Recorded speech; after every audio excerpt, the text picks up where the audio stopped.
There are sounds you instantly recognize.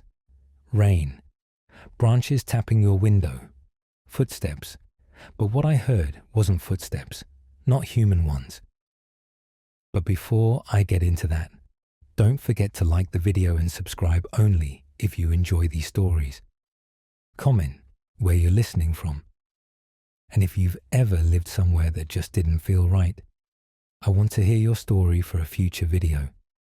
Alright, get comfortable, turn down the lights, because this one still makes my skin crawl to think about. It started 3 months ago. I live alone in a small house at the edge of a forest. Quiet, isolated, peaceful, which is exactly why the noise stood out. That first night, I woke up to a soft ticking sound above my bedroom. It stopped as soon as I listened. I brushed it off as an animal, a bird maybe, and went back to sleep. The second night, it came back, but this time it wasn't random. It had rhythm. 4 steps, pause, 4 steps, pause, perfectly spaced, like something pacing. I froze in bed, listening as the weight shifted above me. When I finally forced myself to get up, the footsteps stopped instantly, like it knew I was awake. The next morning, I grabbed a ladder and climbed onto the roof. I expected broken tiles, maybe claw marks, but what I found didn't make sense. Footprints, not human, not animal. 4 elongated toes, deep impressions, too heavy for anything that should be walking on a roof. Beat. And stranger still, the prints didn't lead onto the roof, only away from it, as if it appeared there from nothing. I couldn't explain it, so I installed a small motion-activated camera inside my bedroom, pointed at the ceiling, just to see if anything happened when I was asleep. That night, the footsteps returned, louder than before.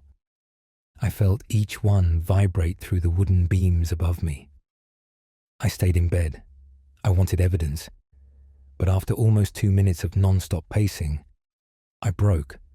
I jumped up, turned on the light, and the footsteps stopped, completely.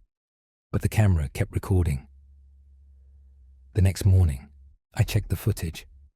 It showed me sleeping, turning, waking up.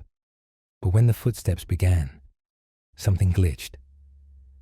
The video sped up, then slowed, then froze on a single frame. The next morning, I checked the footage. It showed me sleeping, turning, waking up. But when the footsteps began, something glitched. The video sped up, then slowed, then froze on a single frame. There was a silhouette, standing at my skylight window. 2 bright eyes staring directly into the camera. Beat. But here's what terrified me the most. The window is mounted 3 meters above the ground. No one could be standing there. No one human.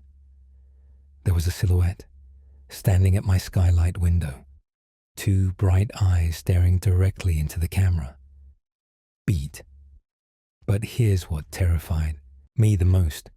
The window is mounted 3 meters above the ground. No one could be standing there. No one human. That night I stayed awake. I sat upright in bed, lights off, phone in hand. At 3:12 a.m., it began. But this time, it didn't pace. It moved slowly, deliberately, toward the skylight. It stopped right above the window, and then I heard breathing, heavy, uneven, far too close. Beat. Then 3 taps on the glass. It wasn't tapping from the outside. It was searching, feeling along the edges, trying to find a way in. When the noise finally stopped, I waited. 10 minutes, 20. Then I turned on the light and approached the window.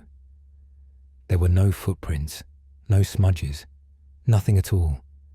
But when I touched the glass, I felt moisture, beat, condensation on the inside of the window, beat. It wasn't outside at all. I didn't stay another night. I packed everything and left that morning. sold the house without looking back.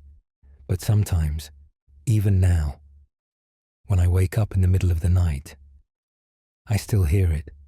4 steps, pause, 4 steps, pause, and every time they sound a little closer, fade out.